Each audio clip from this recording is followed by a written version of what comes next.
तं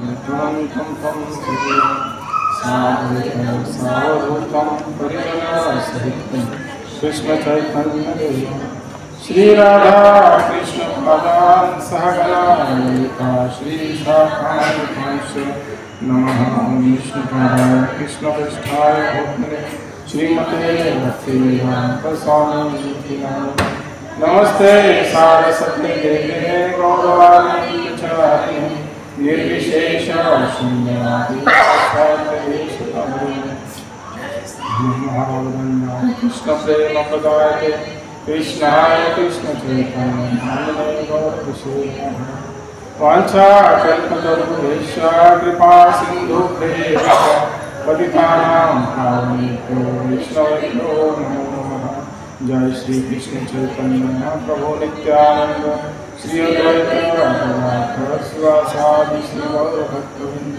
हरे कृष्ण कृष्ण कृष्ण हरे हरे हरे राम राम राम हरे कृष्ण। तो सभी भक्तों का फिर एक बार हार्दिक स्वागत है। तो आज हम भगवद गीता के चौथे अध्याय के दिव्य ज्ञान इस अध्याय के 7वें और 8वें श्लोक पर कुछ चर्चा करने का प्रयास करें। ऐसा शायद ही कोई है जो भगवद गीता जानता भी नहीं है, वो भी ये श्लोक जानते हैं। बड़े ही प्रसिद्ध श्लोक है। तो मेरे साथ या पीछे दोहराने का सभी प्रयास करें। यदा यदा हि धर्मस्य ग्लानिर्भवति भारत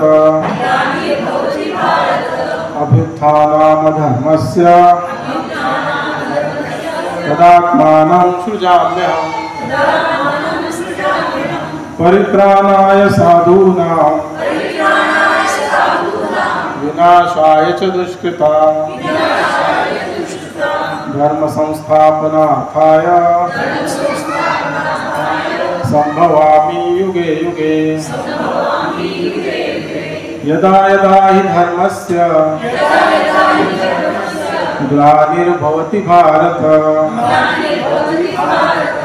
अभ्युत्थानमधर्मस्य तदात्मानं सृजाम्यहम् परित्राणाय साधूनां विनाशाय च दुष्कृतां धर्म संस्थापनार्थाय संभवामि युगे युगे। यदा यदा हि धर्मस्य ग्लानिर्भवति भारत अभ्युत्थानमधर्मस्य तदात्मानं सृजाम्यहम् परित्राणाय साधूनां विनाशाय च दुष्कृतां धर्म संस्थापनार्थाय संभवामि युगे युगे। बड़ा ही मधुर और प्रसिद्ध श्लोक है। कोई दोहराना चाहेगा? यदा यदा हि धर्मस्य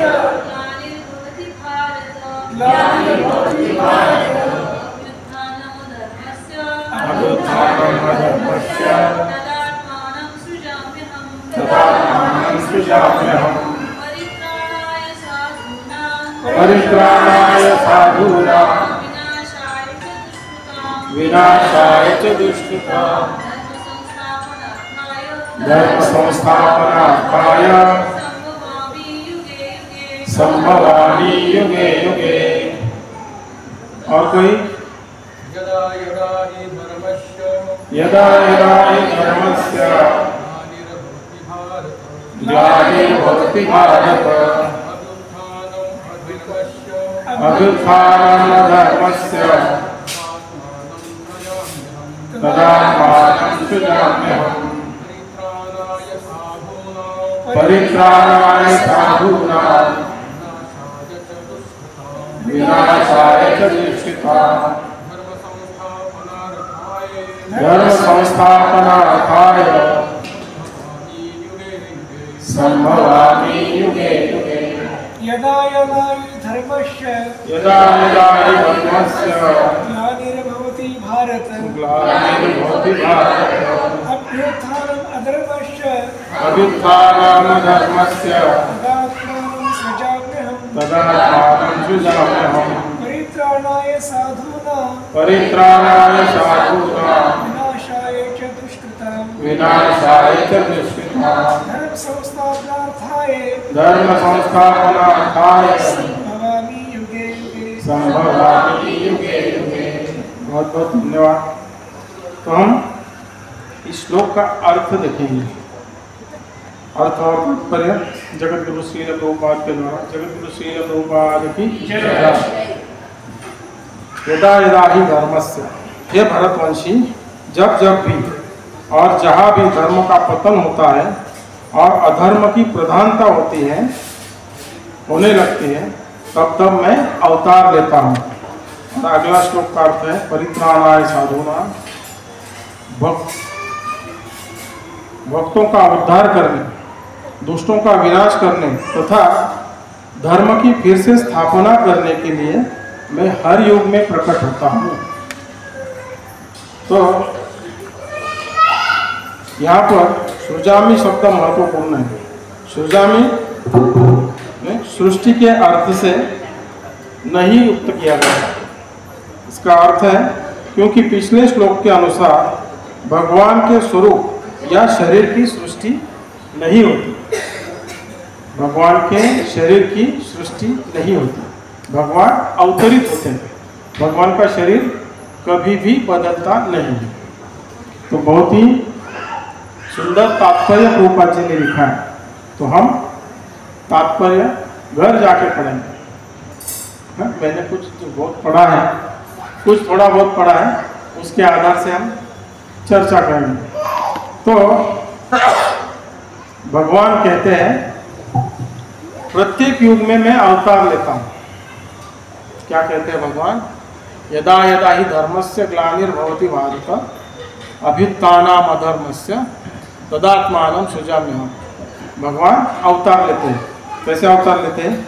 हर युग में, प्रत्येक युग में भगवान अवतार लेते हैं। भगवान भिन्न भिन्न युग में, भिन्न भिन्न रूप में और अलग अलग आकार में आते हैं, लेकिन हर युग में अवश्य आते हैं।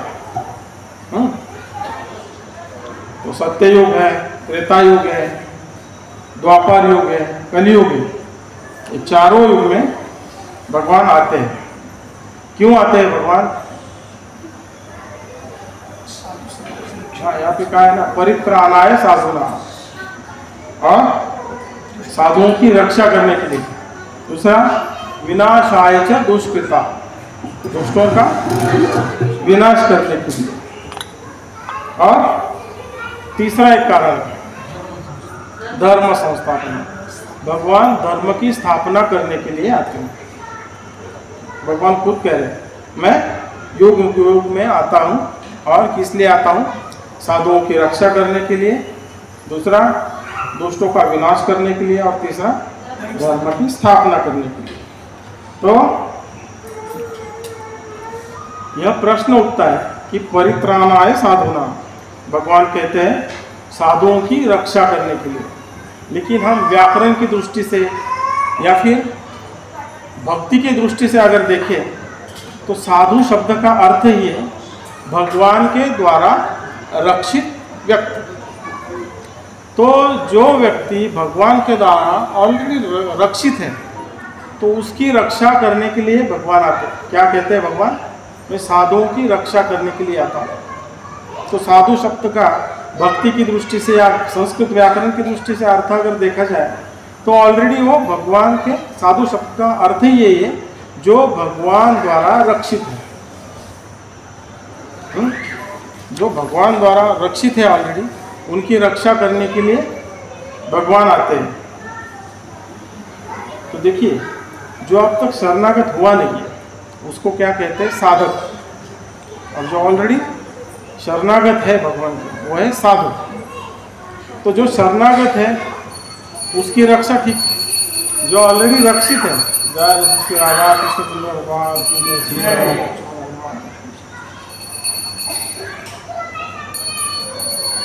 और साधु कौन है? जो अपने ध्येय को पा लिया है और दूसरों को, औरों के लिए जो साध्य के लिए प्रयास करता है, जो औरों को भक्त बनाने के लिए प्रयास करता है, भगवान से जोड़ता है, वो है साधु। तो ऐसे साधु की रक्षा के लिए भगवान आते हैं। तो साधु यह शब्द का अर्थ ही यही है कि जो भगवान के द्वारा पूर्ण रूप से रक्षित है, बराबर ना? जो भगवान के द्वारा पूर्ण रूप से रक्षित है, उसकी रक्षा स्वयं भगवान करते हैं।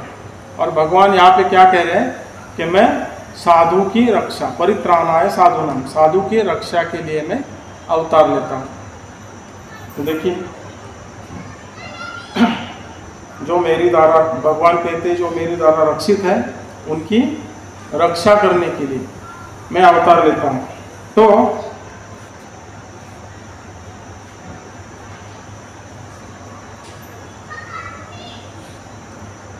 भगवान साधु की रक्षा कैसे करते हैं? जो साधु है उनकी रक्षा भगवान ऑलरेडी करते हैं। तो साधु का शब्द का अर्थ यही है ना कि भगवान द्वारा रक्षित। तो साधु की रक्षा भगवान नाम द्वारा करते हैं, बराबर ना? तो साधु की रक्षा के लिए भगवान को स्वयं आने की, अवतार लेने की जरूरत नहीं है। जो व्यक्ति नाम द्वारा रक्षित है वो साधु है। भगवान नाम के द्वारा रक्षा करते हैं, बरोबर ना? देखिए, तुकाराम महाराज है, मीराबाई है, या फिर सूरदास जी है, या फिर आओ पीछे जाओ, प्रहलाद महाराज है। इनकी रक्षा किसने की?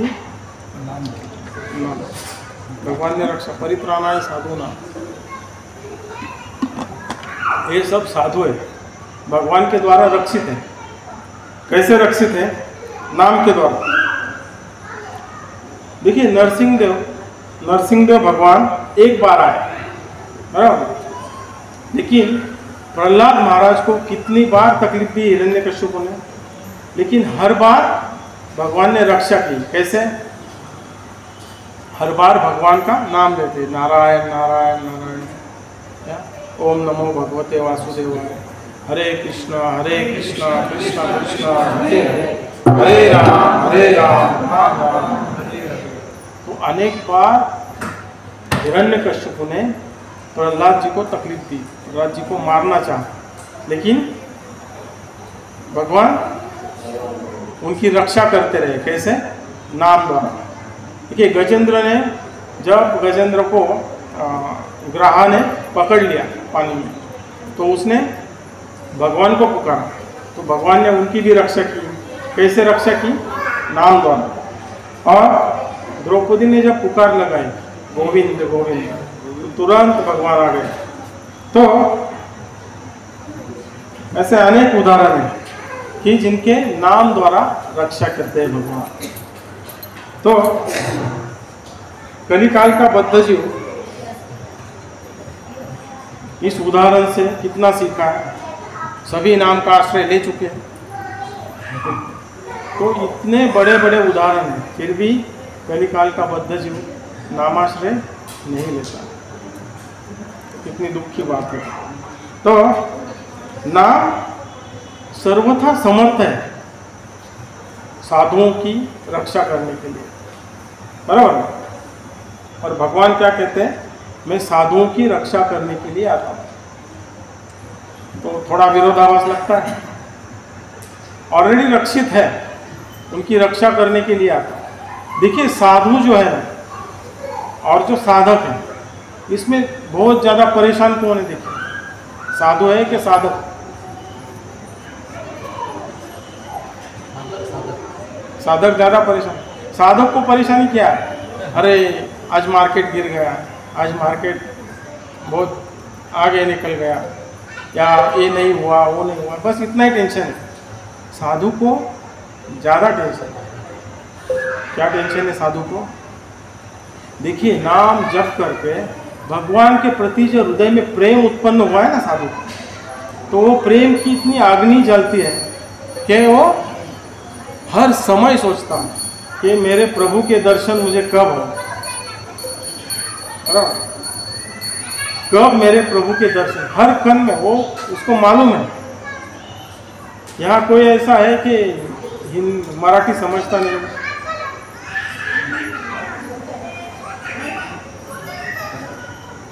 कोई ऐसा है मराठी नहीं समझता, नहीं है ना? हाँ क्या, ठीक है, फिर हिंदी में चलते हैं। थोड़ा हिंदी में चलने में थोड़ा गाड़ी हमारा, हाँ। तो भगवान नाम के जप से साधुओं के हृदय में जो अग्नि जलती है भगवत प्रेम की वजह से, भगवान को देखने के लिए, भगवान का दर्शन करने के लिए ये जो अग्नि जलती है ना, वो बहुत भयंकर है।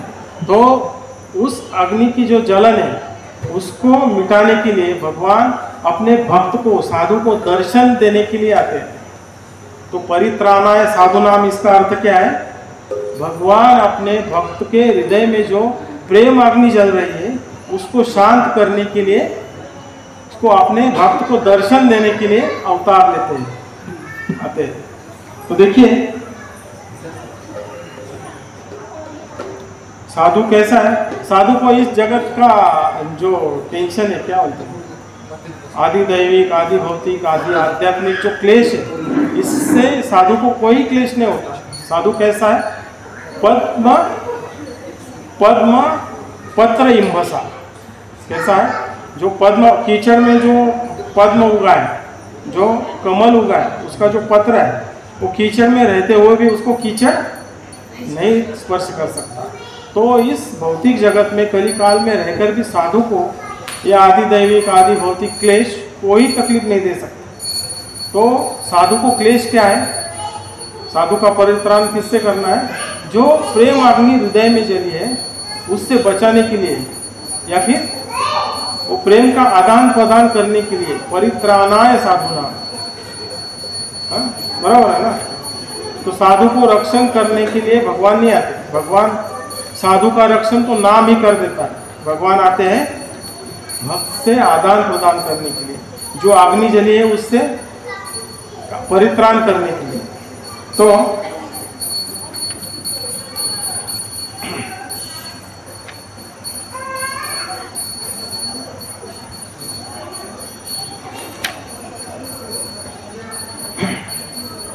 तो दूसरा क्या है इस श्लोक में? दूसरा जो भगवान कह रहे हैं मुद्दा, परित्राणाय साधुनाम विनाशाय च दुष्कृता, दुष्टों का विनाश करने के लिए। पहला मुद्दा समझ में आया ना सबको कि परित्राणाय साधुनाम, साधु का रक्षण करने के लिए। कैसे रक्षण करना है? साधु से आदान प्रदान करने के लिए। दूसरा है परित्राणाय साधुनाम विनाशाय च दुष्कृता, दुष्टों का विनाश करने के लिए भगवान आते हैं। देखिए, दुष्टों का विनाश करने के लिए भगवान को स्वयं आने की जरूरत नहीं है। कैसे? भगवान की एक शक्ति है, माया शक्ति। भगवान की माया शक्ति है, बहुत शक्तिशाली है माया। तो माया शक्ति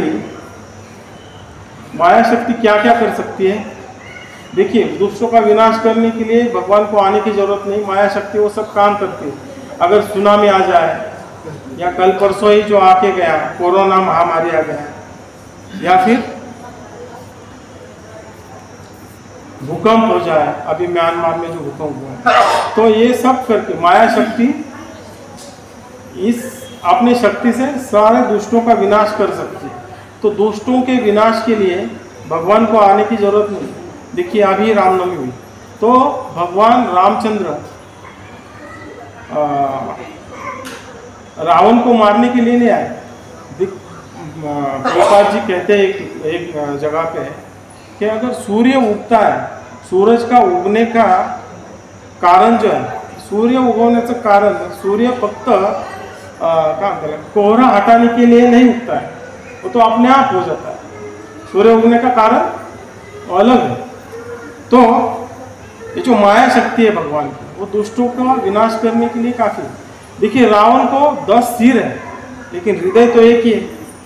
अगर माया शक्ति से भगवान अपनी प्रकृति से उसका हृदय बंद कर दे तो भगवान को यहाँ पे आने की जरूरत बिल्कुल नहीं। माया शक्ति सारे दुष्टों का विनाश बस एक पल में कर सकती है, बराबर। परित्राणाय साधुना विनाशाय च दुष्कृता। अभी धर्म संस्था, तीसरा जो कारण है भगवान का अवतरण का, तो भगवान क्या कह रहे हैं? धर्म संस्थापना, धर्म की स्थापना करने के लिए। देखिए, धर्म की स्थापना करने के लिए भगवान को यहाँ पे आने की बिल्कुल जरूरत नहीं। बस एक प्रभुपाद आए, अनेक संत आए, लेकिन बस अभी इस कलिकाल में, अभी रिसेंट में एक प्रभुपाद आए, पूरे विश्व को, पूरे जगत को कृष्ण भावना भावित कर दी, बराबर। तो धर्म की स्थापना के लिए भगवान को आने की जरूरत नहीं, बस प्रभुपाद जैसे साधु संत आचार्य भेज देंगे तो धर्म की स्थापना हो जाएगी। तो 3 कारण बताए, परित्राणाय साधुना विनाशाय च दुष्कृता और धर्म की स्थापना। तो ये तीनों कारणों के लिए भगवान को अवतार लेने की कोई जरूरत नहीं, कोई आवश्यकता नहीं। फिर भी भगवान क्या कहते हैं? इन 3 कारणों के लिए मैं आता हूँ। तो सही कारण क्या है? भगवान अपने प्रेमी भक्तों से, जो साधु है, जो हृदय में प्रेम की अग्नि जली है, उनसे आदान प्रदान करने के लिए, उनसे प्रेम का आदान प्रदान करने के लिए भगवान आते हैं।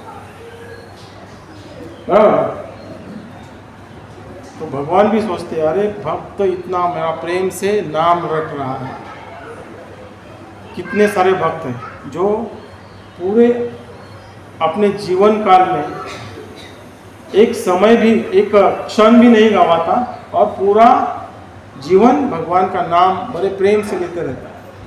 तो भगवान को भी इच्छा होती है ना कि अरे मेरा इतना प्रेमी भक्त है, इतना प्रेम से मेरा नाम रट रहा है, तो मैं भी उनसे प्रेम का आदान प्रदान करूं।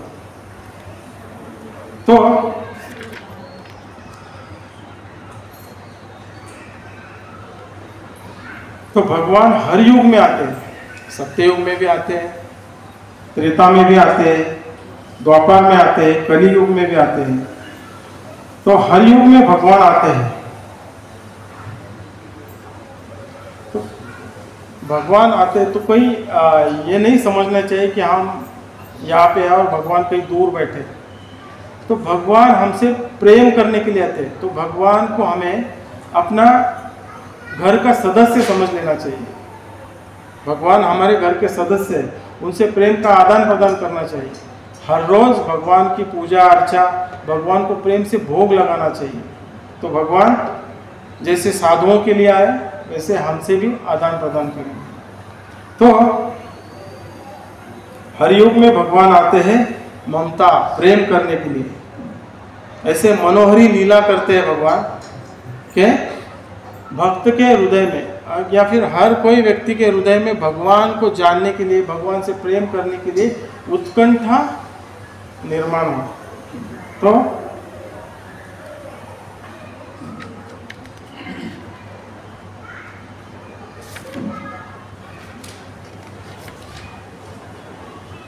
तो भगवान हर युग में अवतार लेते हैं, अवतरित होते हैं। तो एक बार भगवान ने मत्स्य अवतार लिया। भगवान मत्स्य रूप में आए और एक दूरीन देश के राजा थे, राजा सत्यव्रत। सत्यव्रत राजा जो आज के युग में, आज के इस 28वें 7वें मनवंतर में मनु महाराज है, वैवस्वत मनु। ये जो वैवस्वत मनु जो है वो पिछले मनवंतर में राजा सत्यव्रत थे। तो सत्यव्रत राजा एक बार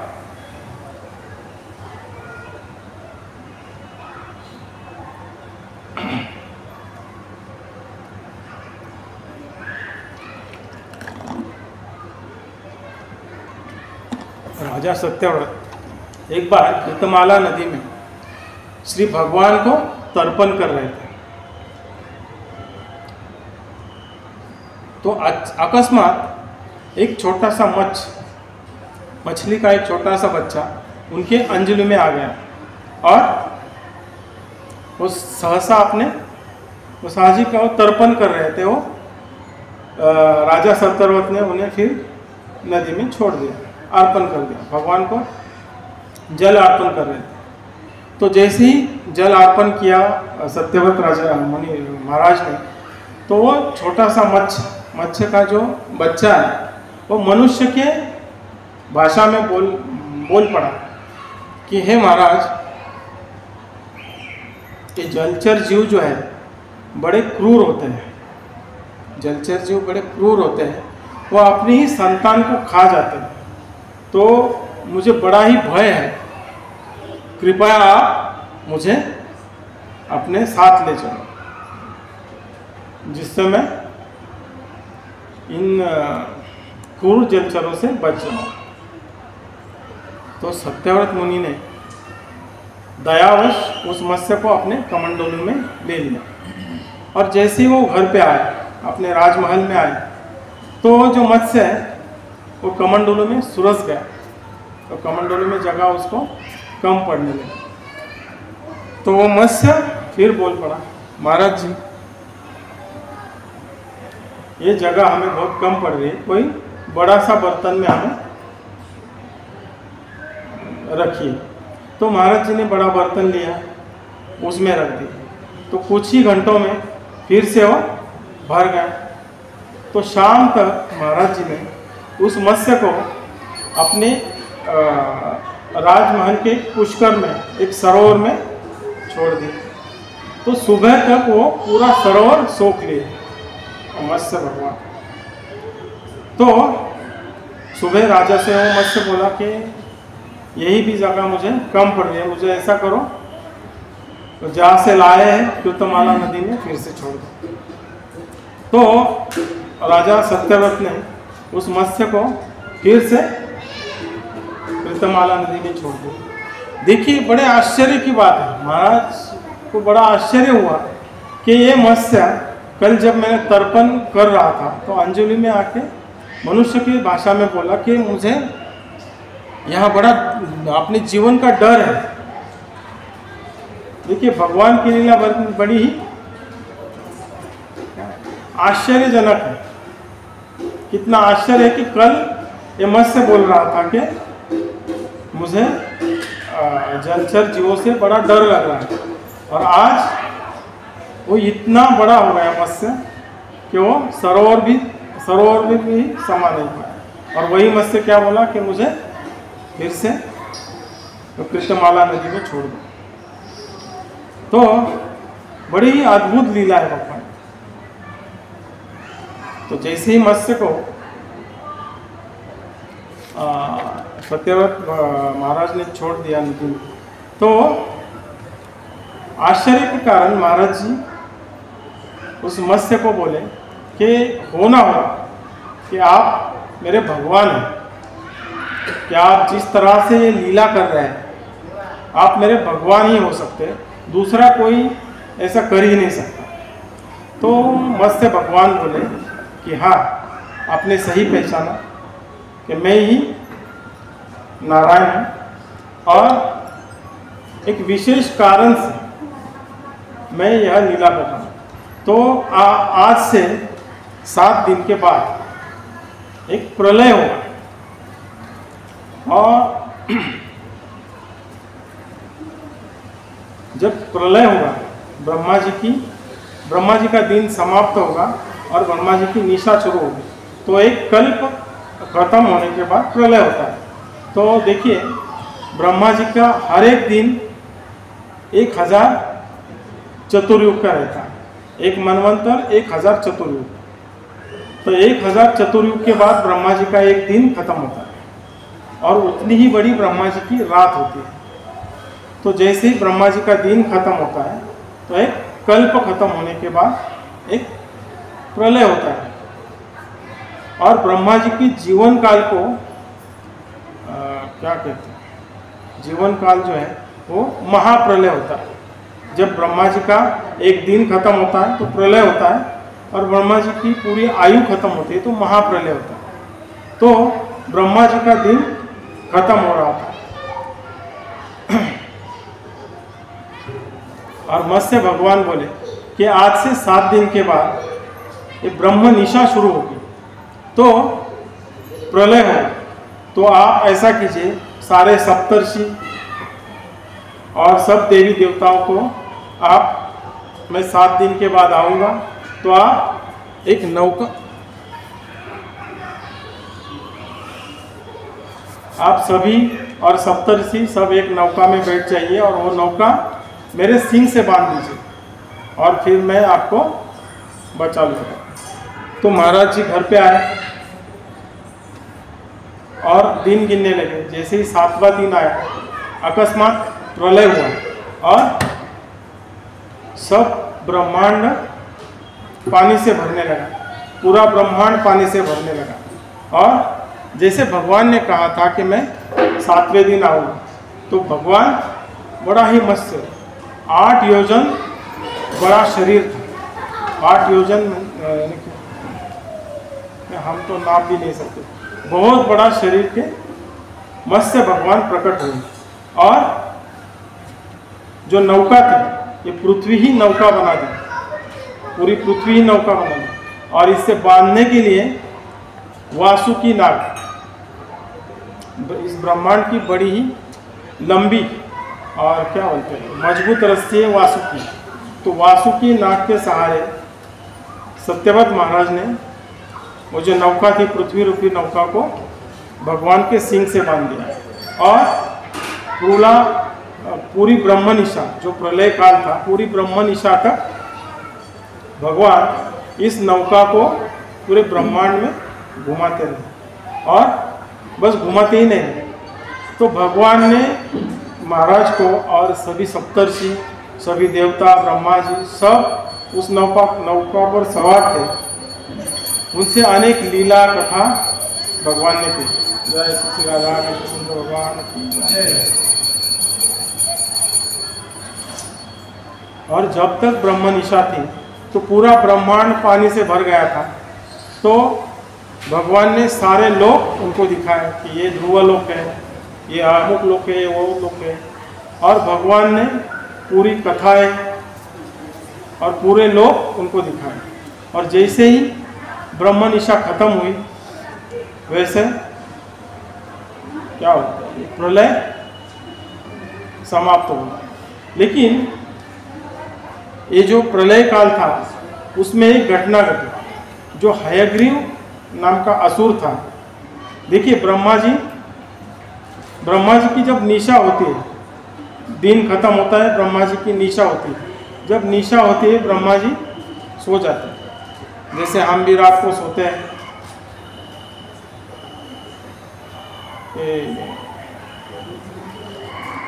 अभी कटाक्ष नहीं कर सकते, इतना तो बड़ा मैं भक्त नहीं हूँ, लेकिन कभी हम सोते हैं, बड़े अच्छे भक्त हैं हम, और सोते हुए क्या होता है, हम जब सोते हैं तो हम नींद में भी क्या करते हैं, हरे कृष्णा कृष्णा कृष्णा हरे राम करते हैं ना। जब हम सोते रहते हैं तो नींद में ऐसे करते हैं। ऐसे होना चाहिए, भगवान से इतना प्रेम होना चाहिए, नाम से इतना प्रेम होना चाहिए कि हमें सोते हुए भी भगवान का स्मरण होना चाहिए। नींद में अगर हम कुछ बड़बड़ाए तो वो क्या होना चाहिए, हरे कृष्ण महामंत्र ही हमारे मुख से निकलना चाहिए। तो ब्रह्मा जी ऐसे भक्त हैं, वो हर समय भगवान के नाम में रत रहते हैं। वो जब सोते भी हैं तो उनके चारों मुखों से वेद निकलता है। तो देखिए जयदेव गोस्वामी एक गीत लिखे हैं, गीत गोविंद, प्रलय पयोधि जले धृतवानसि वेदम। तो जो ब्रह्मा जी के मुख से वेद निकल रहे थे, कहीं हमने चित्र देखा रहेगा कि ये जो लीला है भगवान की मत्स्य अवतार की, तो एक हयग्रीव नामक राक्षस जो है, असुर है, वो ब्रह्मा जी से वेद रूपी पुस्तक चुरा के भाग रहा है। तो वेद रूपी पुस्तक तो अभी कलयुग में आया, वेद व्यास जी ने वो पुस्तक रूप में लिखा है। लेकिन पूर्व काल में जब ब्रह्मा जी से मुख से वेद, वो श्रुति में वेद थे, वेद कैसे थे? श्रुति में। तो जब ब्रह्मा जी सो रहे थे तो उनके चारों मुख से वेद जो निकल रहे थे, वो वेद इस हयग्रीव नामक असुर ने चुरा लिए। देखिए असुर भी कितना महान है। वो श्रुति रूपी वेद जो है वो ब्रह्मा जी सो रहे थे, उनके मुख से चुरा लिया। हालांकि ये असुर वेदों का सार नहीं जानता। वेदों का सार क्या है? सारे वेदों का सार है भगवान की भक्ति, नारायण की भक्ति ही सारे वेदों का सार है। वो वेदों का सार तो नहीं जानता था, लेकिन वेद चुरा लिया। वो वेद चुरा लिया तो भगवान ने इस असुर को मारा अपने सिंह से।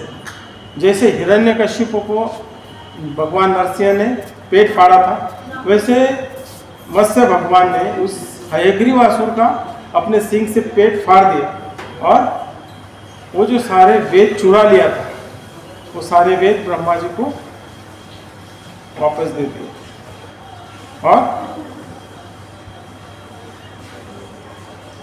क्या हुआ? प्रलय खत्म हुआ। अगले मनवंतर में सत्यव्रत महाराज वैवस्वत मनु बन गए, जो वैवस्वत मनु हमें अब संभाल रहे हैं। बराबर। तो ऐसे ही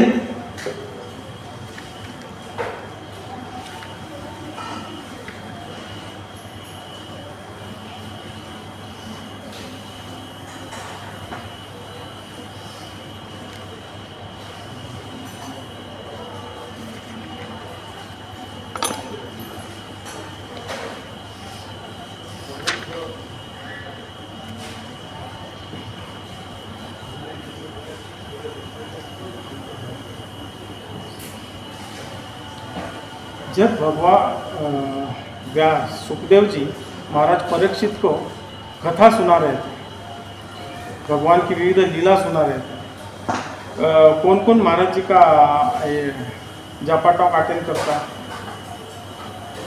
2-3 दिन पहले महाराज जी ने बड़ी सुंदर लीला सुनाई। आपको मालूम है ना रत्नमाला? रत्नमाला किस किस को मालूम? रत्नमाला मालूम? और रत्नमाला जो है वैसी बलि महाराज के पुत्री है। बलि महाराज की पुत्री रत्नमाला, जो बलि महाराज का यज्ञ चल रहा था, वो वहां खड़ी थी। और जैसे ही वामनदेव भगवान यज्ञ में आए, इतनी सुंदर भगवान दिख रहे थे। वो बाल रूप जैसे सूर्य उदित होता है, एकदम सुंदर। वो जैसे ही देखा रत्नमाला ने वो बाल रूप को, वामनदेव को, तो उसके मन में ऐसी इच्छा जागृत हुई कि अरे अगर ये मेरा पुत्र होता तो मैं इसको स्तनपान कराता। और जैसे ही आगे जाके भगवान ने 3 पग में पूरा नाप लिया और बलि महाराज को शिक्षा दी, बलि महाराज को बांध दिया। तो उसी समय रत्नमाला को क्या लगा, अरे अगर ये मेरा बेटा होता तो उसको मैं विष पिलाकर मार दूं। तो ये लीला बड़ी सुंदर ढंग से महाराज जी ने बताई कि कैसे रत्नमाला की दोनों इच्छा पूर्ण हुई और उस पूतना का जो उद्धार हुआ, पूतना को भगवान ने अपनी धात्री की गति दे दी। तो महाराज परीक्षित ये कथा सुन के इतने उत्साहित हुए कि कहने लगे कि हे सुखदेव गोस्वामी,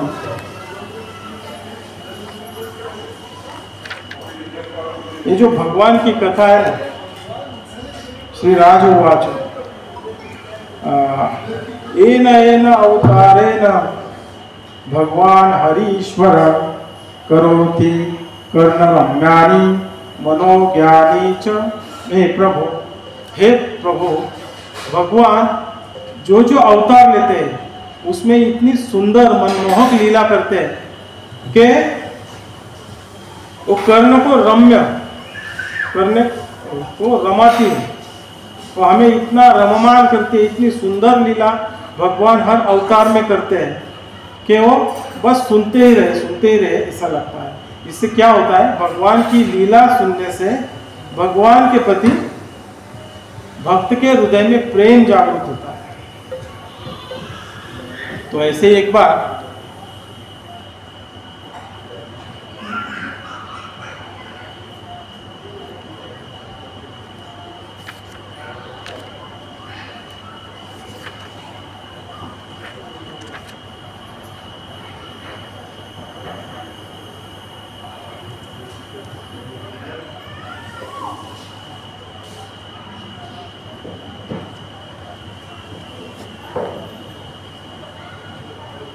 वो अलग अलग लीला है, लेकिन हम शॉर्ट में लेते हैं। एक बार मनु महाराज ब्रह्मा जी के पास गए, स्वयंभू मनु। ब्रह्मा जी ने उन्हें आदेश दिया था कि आप सृष्टि कीजिए। तो मनु महाराज ब्रह्मा जी के पास गए और देखा तो कहीं पृथ्वी का पता ही नहीं है, पृथ्वी कहीं भी नहीं है। तो मनु महाराज ब्रह्मा जी के पास गए और ब्रह्मा जी को प्रार्थना करने लगे कि हे पितामह, हे पिताजी, आपने तो मुझे सृष्टि करने के लिए आज्ञा दी है, लेकिन पृथ्वी का तो कहीं पता ही नहीं, तो सृष्टि कहाँ करें। तो ब्रह्मा जी क्या करते हैं, ब्रह्मा जी हमारे आचार्य हमें सिखाते हैं कि जब भी कोई संकट आता है तो क्या करते हैं आचार्य, भगवान के पास जाते हैं। तो ब्रह्मा जी अपने भगवान का, नारायण का स्मरण करने लगे। जैसे ही स्मरण करने लगे वो अपने भगवान के स्मरण में लीन हो गए। भगवान का स्मरण कर रहे थे, भगवान को प्रार्थना कर रहे थे कि भगवान न जाने पृथ्वी को किसने चुरा लिया। तो वो मन में ऐसा प्रार्थना कर ही रहे थे कि अकस्मात उनको छींक आई। जैसे ही छींक आए तो उनके नाक से एक छोटा सा, एक चने के इतना एक एक सुअर प्रकट। तो देखते ही देखते वो सुअर हाथी जितना बड़ा हो गया और कुछ ही पल में वो पर्वत जितना बड़ा हो गया। वो कौन थे, भगवान वराहदेव। तो भगवान वराहदेव इस प्रकार अवतार ले, और जैसे ही भगवान वराहदेव पर्वत जितने बड़े हुए, वो वराहदेव ने उस प्रलय समुद्र में जोर से छलांग लगाए। तो तिमिल आदि जो बड़े बड़े असुर जैसे जो जीव होते हैं इस समुद्र में, तो बड़े भयचकित हुए और इधर उधर भागने लगे। तो भगवान ने डायरेक्ट जहाँ रसातल में एक हिरण्याक्ष पृथ्वी को चुरा लिया था और रसातल में छुपा दिया था। तो जैसे ही भगवान वराहदेव ने छलांग लगाई, वो पृथ्वी को रसातल से उठाए, अपने सुंदर दांतों के ऊपर उठाकर भगवान ने पृथ्वी को अपनी कक्षा में स्थिर कर दिया।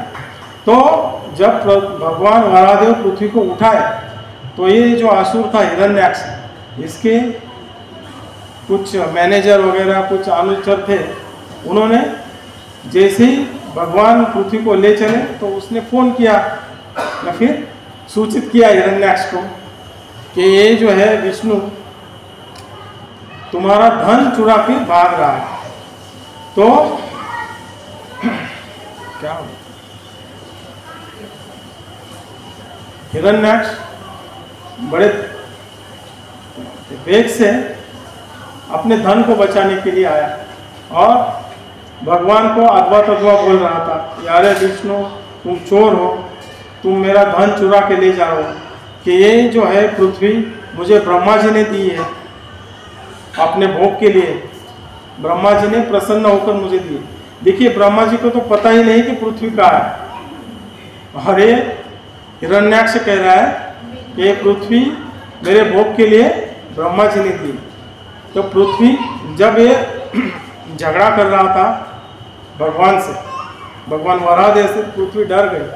तो इनके झगड़े में फिर से मैं गिर जाऊंगी, रसातल में जाऊंगी। तो अपनी प्रिया को सांत्वना देने के लिए भगवान वराहदेव ने क्या किया, उससे उलझे नहीं। भगवान वराहदेव पहले अपनी प्रिया भूदेवी को अपने कक्षा में स्थिर किए और फिर इस असुर को, हिरण्याक्ष को मारा। जैसे हिरण्याक्ष ने गदा उठाई तो भगवान ने भी अपनी कौमुदी गदा प्रकट की। तो ये असुर बड़ा ही, तो ये बहुत क्या होता है, बड़ी रस भरी लीला है। तो बहुत क्या होता है, इतनी रस भरी लीला है कि सुनते रहे गाते रहे। लेकिन भगवान ने क्या होता है, ऐसा होता है, हिंदी का ऐसा है कि वो शब्द नहीं सोचता क्या है। तो कुछ भक्त ऐसे है कि वो हिंदी में ही समझता है। तो इससे क्या होता है, आदमी मगाशी म्हणलं ना, प्रभूजींनी सांगितलं घोडा पकडा आणि पकडला तो निघला यज्ञाचा। तुम्हाला मगाशी म्हणलं ना असं का होतं, तो घोडा निघला यज्ञाचा। आता यज्ञाचा घोडा पकडला की त्याला पर्याय नाही, लढा किंवा मारा। तो बड़ी सुंदर लीला है भगवान वराहदेव। तो वराहदेव ने जो हिरण्याक्ष ने अपनी गदा निकाली, तो भगवान ने भी अपनी कौमुदी की गदा से क्या लीला करने लगे। तो भगवान के एक प्रहार से वो मर जाता, लेकिन भगवान क्या बोलते हैं, उसका आनंद, युद्ध का आनंद लेना चाहते थे। तो सब देवता डर गए, ब्रह्मा जी डर गए कि अभी अभिजीत मुहूर्त चल रहा है, तो इस असुर को अभी, हे भगवान आप अभी खत्म करो, नहीं तो शाम होते होते जब शाम हो जाएगी तो असुरों की शक्ति बहुत बढ़ती है, तो ये बहुत तकलीफ देगा, इसकी शक्ति बहुत बढ़ेगी। तो सब देवता ब्रह्मा जी डर गए। तो इस असुर ने, हिरण्याक्ष ने अपनी माया फैलाना शुरू किया। तो भगवान ने अपना सुदर्शन चक्र को आह्वान किया। जैसे ही सुदर्शन चक्र आया, क्या हुआ, क्या वराहदेव भगवान ने हिरण्याक्ष को सुदर्शन से मारा था? नहीं मारा था। सुदर्शन चक्र जैसे ही प्रकट हुआ, उसकी जो प्रभा है, सुदर्शन की प्रभा कितनी होती है, अनंत कोटि सूर्य जितनी।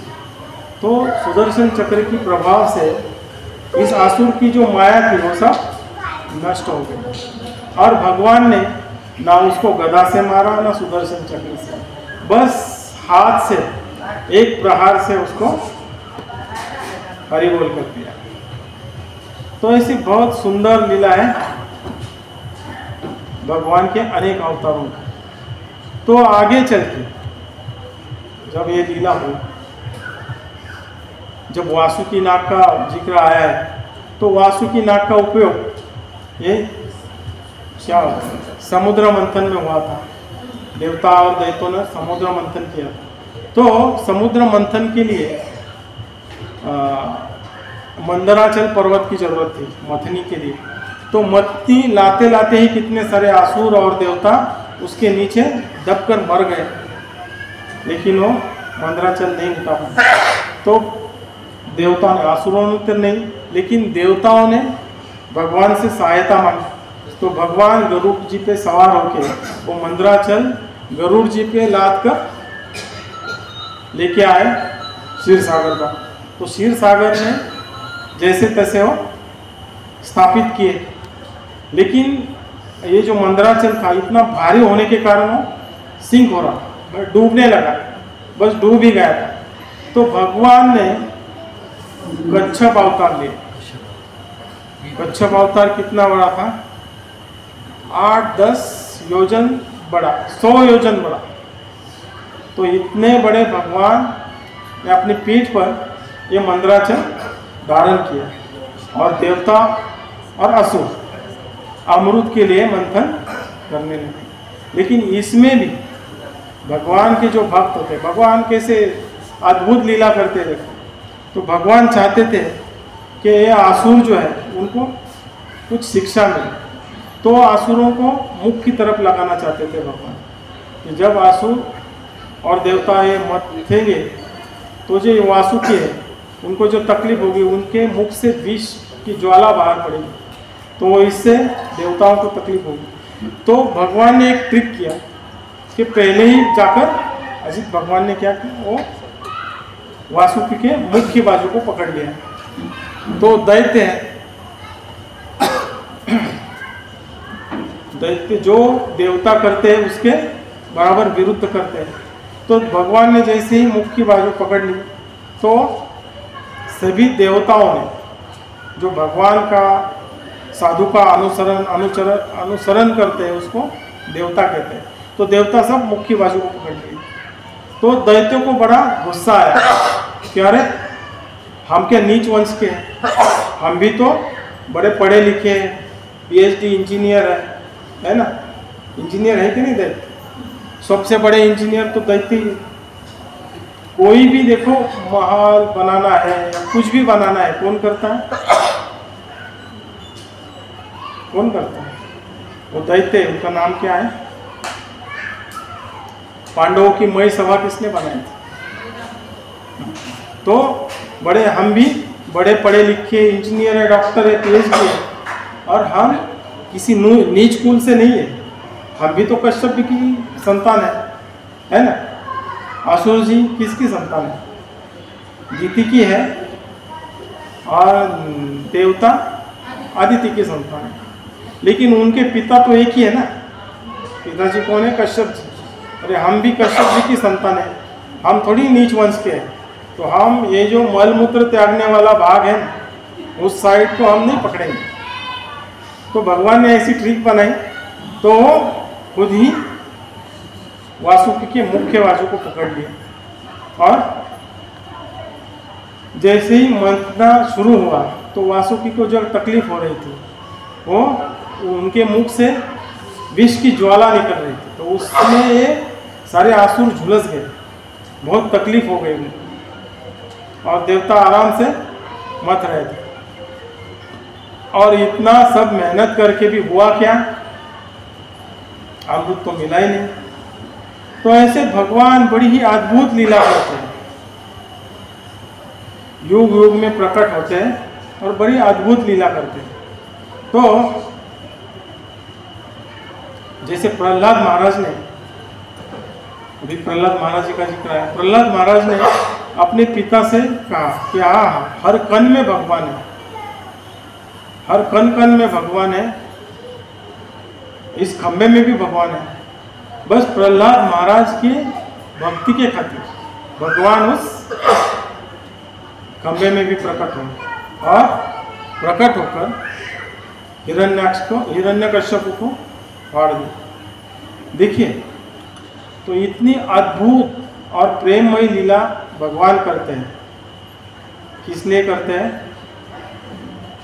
यदा यदा हि धर्मस्य ग्लानिर्भवति भारत अभ्युत्थानाम धर्मस्य तदात्मानं सृजाम्यहम् परित्राणाय साधूनां विनाशाय च दुष्कृतां धर्म संस्थापनार्थाय संभवामि युगे युगे। क्या इसलिए करते हैं? इसका, इस श्लोक का अगर हम ऊपर ऊपर अर्थ देखें, हम प्रभुपाद जी का अगर ये तात्पर्य पढ़ेंगे मन लगाकर, कंसंट्रेशन करके, शायद सभी भक्तों ने ये तात्पर्य और ये श्लोक पढ़ा हुआ है ना। किन किन भक्तों ने ये तात्पर्य और श्लोक पढ़ा नहीं है भगवद गीता से? कोई ऐसा है कि ये श्लोक और इसका जो प्रभुपाद जी ने तात्पर्य दिया है वो पढ़ा नहीं है? सभी ने पढ़ा है ना। लेकिन आज एक बार फिर से घर जाकर एक बार फिर से कंसंट्रेशन करके हम पढ़ेंगे, तो ऊपर ऊपर जो अर्थ हम समझते हैं, श्लोक पढ़ेंगे, श्लोक का अर्थ पढ़ेंगे, और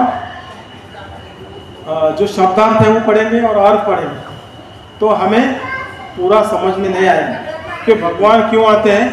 धर्म की स्थापना करने के लिए, भक्तों का रक्षण करने के लिए, साधु का रक्षण करने के लिए, और धर्म की स्थापना, और क्या है, दुष्टों का विनाश। ऊपर ऊपर से हम देखेंगे तो भगवान के अवतरण के 3 कारण लगते हैं, लेकिन हम जैसे अभी मैं उतने क्या बोलते हैं सुंदर ढंग से बता नहीं पाया। मैं प्रयास करूंगा कि मेरी हिंदी सुधारूं तो बड़े सुंदर ढंग से बता पाएंगे। भगवान की इतनी अद्भुत लीला है, बराबर। तो देखिए भगवान रामचंद्र आए, किस लिए आए? और रावण को मारने के लिए। रावण को मारने का तो सिर्फ बहाना था। भगवान रामचंद्र आए, 14 वर्ष का वनवास स्वीकार लिया, कंदमूल खा के रहे, बिना चप्पल के, बिना पादत्राण के पूरे जंगल में घूमे। क्यों घूमे? अपने भक्तों से, प्रेमी भक्तों से मिलने के लिए।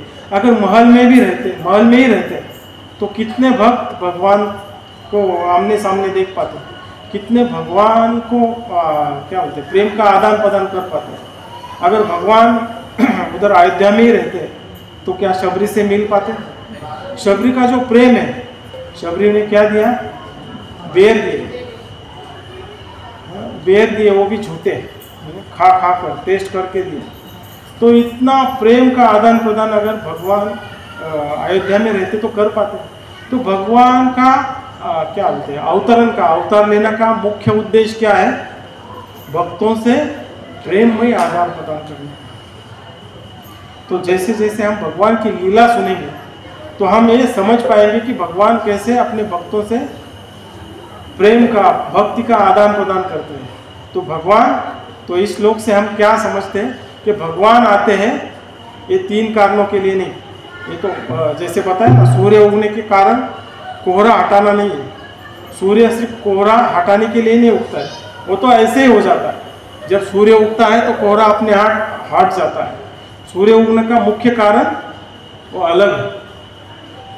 जैसे भगवान के अवतारों का कारण बड़ा अलग है।